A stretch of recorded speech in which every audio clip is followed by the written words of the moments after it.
mi 1991. godine napravili jedan protuudar na Raštane tamo na Tinj da bi to osvojili. Bio je jedan pokušaj ovladavanja Mitrovićima u pravcu Lišana Tinskih i onda ne bili muškare uhvatili s druge strane iz sela Tinj, ne bi uhvatili pa se vratili na Gubavicu.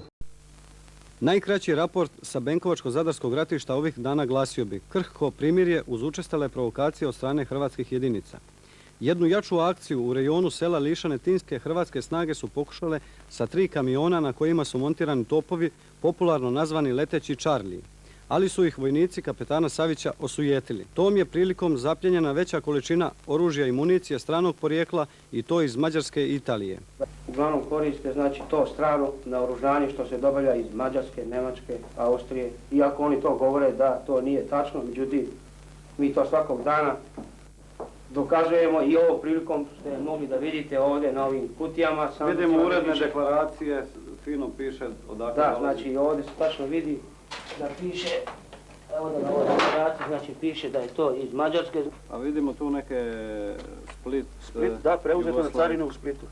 To je znači uveženo direktno iz Mađarske. Aha. To se vidi po ovim brojevima tu koje... Imamo i ovdje to je oznaka...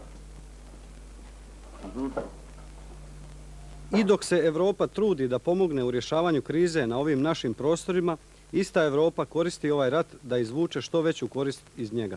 Nažalost nije uspjelo zbog vrlo neprohodnog terena, pa i nekih drugih, hajmo reći, naših onda još uvijek porođajnih muka. Tako da smo, ali ozbiljili smo situaciju i neprijatelj više nije pokušavao proći na tom dijelu jer su vidjeli da smo i mi sposobni ofenzivno djelovati i onda su, iako ta akcija nije ostvarila svoj cilj, primarni cilj, dala je do znanja da ni oni ne mogu proći. I tu smo izgubio sam PZO top, znači 3 sam ima ranjena, to je bilo malo preambiciozno za ono vrijeme, znači, iako sam ima i topništvo i sve, ali tu sam se malo prevario, ali